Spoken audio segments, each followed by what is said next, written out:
मंडळी, मराठीत एक म्हण आहे, दुधाची तहान ताकावर भागवणं. तिचा अर्थ तर आपल्याला सगळ्यांनाच माहिती आहे, पण याचं उत्तम उदाहरण काल देशात बघायला मिळालं.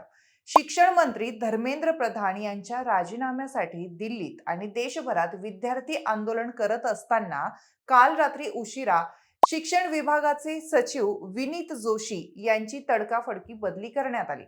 रात्री 12:30 वाजण्याच्या सुमारास केंद्रीय मंत्री जे.पी. नड्डा आणि जितेंद्र सिंग यांनी सोनम वांगचुक यांची रुग्णालयात भेट घेतली. सरकारच्या वतीनं त्यांच्या मागण्यांवर लेखी आश्वासन देण्यात आलं. त्यानंतर तब्बल 26 दिवसांनी सोनम वांगचुक यांनी आपलं उपोषण सोडलं. मात्र उपोषण सोडण्यामागच्या कारणांमध्ये केंद्रीय शिक्षण मंत्री धर्मेंद्र प्रधान यांच्या राजीनाम्याच्या मागणीचा कुठेही उल्लेख नव्हता आणि पंतप्रधानांनी धर्मेंद्र प्रधान यांच्या राजीनाम्याचा काही उल्लेख केलेलाही नव्हता.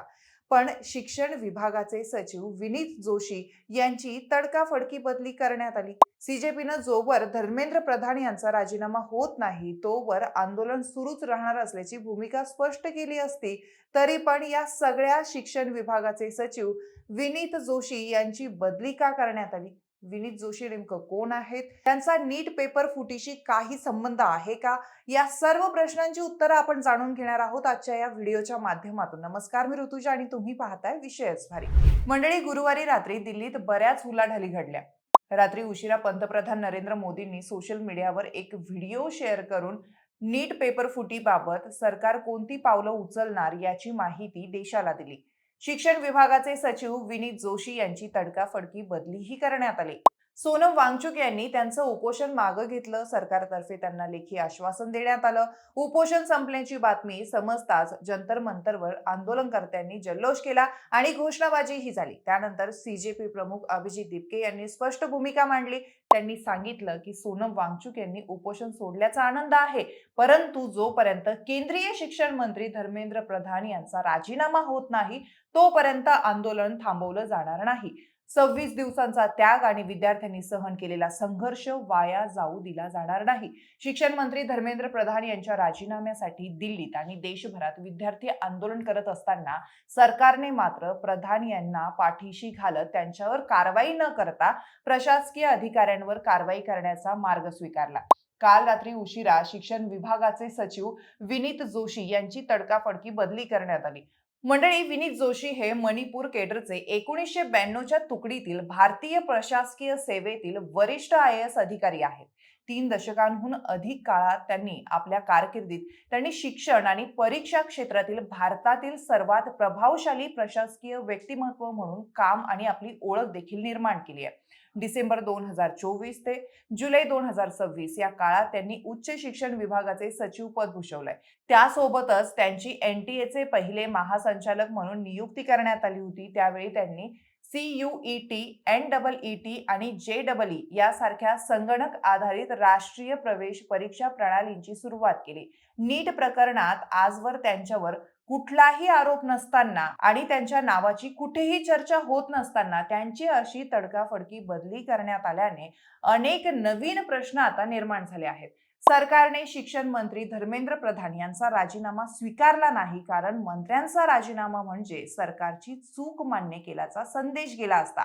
त्यामुळे सरकारने ही घटना प्रशासकीय आणि अंमलबजावणीतील अपयश म्हणून मांडत अधिकाऱ्यांवर कारवाई केली. भारतीय शासन व्यवस्थेनुसार परीक्षेचं आयोजन, गोपनीयता, सुरक्षा व्यवस्था आणि NTAच्या कामकाजावर देखरेख ठेवण्यासाठी प्रत्यक्ष जबाबदारी प्रशासकीय अधिकाऱ्यांची असते. शिक्षण मंत्र्यांची भूमिका मुख्यतः धोरणात्मक निर्णय घेण्यापुरती मर्यादित असते. त्यामुळे परीक्षा व्यवस्थेतील तांत्रिक त्रुटींसाठी अधिकाऱ्यांना जबाबदार धरण्यात आलं. गैरव्यवहार उघडकीस आल्यानंतर तपास निष्पन्न व्हावा, पुराव्याशी छेडछाड होऊ नये आणि यंत्रणेत तातडीने सुधारणा करता यावी यासाठी संबंधित अधिकाऱ्यांच्या बदल्या करण्यात आल्या. उच्च शिक्षण विभागाचे सचिव IAS विनीत जोशी यांची बदली करून त्यांना पंचायती राज मंत्रालयात पाठवले. त्यांच्या जागी राजस्थान कॅरेडरचे वरिष्ठ IAS अधिकारी नरेश पाल मंगलवार यांची उच्च शिक्षण सचिव म्हणून नियुक्ती करण्यात आली. त्यासोबतच केंद्र सरकारने प्रशासकीय स्तरावर मोठा फेरबदल केलाय. 17 वरिष्ठ अधिकाऱ्यांच्या बदल्या आणि पदोन्नती जाहीर करण्यात आली आहे. TK अनिल कुमार यांची शालेय शिक्षण आणि साक्षरता विभागाचे सचिव म्हणून नियुक्ती करण्यात आली आहे. या बदलांमुळे केंद्र सरकारवर शिक्षण विभागात सुधारणा करण्यासाठी वेगाने हालचाली करत असल्याचं दिसून येत आहे. पंतप्रधान नरेंद्र मोदी यांनी दिलेल्या आश्वासनानुसार फास्ट ट्रॅक कोर्ट आणि कठोर शिक्षेच्या मसुद्यावर कॅबिनेटमध्ये चर्चा होणार असून त्या संदर्भातील विधेयक पुढील आठवड्यात संसदेत सादर केलं जाण्याची शक्यता आहे. यासोबतच मोदींनी या प्रकरणी सीबीआय चौकशी जाहीर केली आहे. तसेच इस्रोचे माजी अध्यक्ष डॉक्टर के राधाकृष्णन यांच्या अध्यक्षतेखाली परीक्षा व्यवस्थेतील सुधारणा सुचवण्यासाठी उच्चस्तरीय समिती स्थापन केली आहे. एकूणच सरकारने या प्रकरणाची राजकीय जबाबदारी स्वीकारण्याऐवजी प्रशासकीय मार्ग काढलाय. त्यामुळे धर्मेंद्र प्रधान यांना पदावर कायम ठेवण्यात आलाय, तर प्रत्यक्ष अंमलबजावणीची जबाबदारी असलेल्या IAS विनीत जोशी यांची बदली करून सरकारने कारवाई करत असल्याचा संदेश देण्याचा प्रयत्न केलाय. भाजप खासदार डॉक्टर निशिकांत दुबे यांनी या बदलाचं स्वागत करत या नियुक्तीला मोदी गॅरंटी असं संबोधलंय. पेपरफुटीच्या प्रकरणात निष्काळजीपणा दाखवणाऱ्या शिक्षण सचिवांना पंतप्रधान नरेंद्र मोदींनी बदललं आहे. प्रश्नपत्रिका फुटीस जबाबदार असलेल्यांवर तसेच ज्यांनी यात ढिलाई किंवा निष्काळजीपणा दाखवला आहे त्यांच्यावर कठोर कारवाई केली जाईल. मोदी गॅरंटी असे ट्विट दुबे यांनी केलं आहे.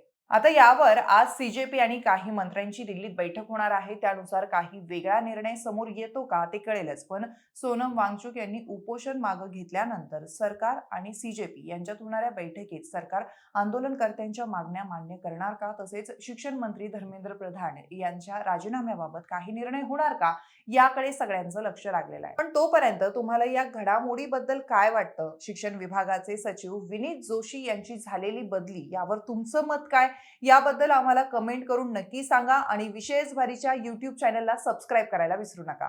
धन्यवाद.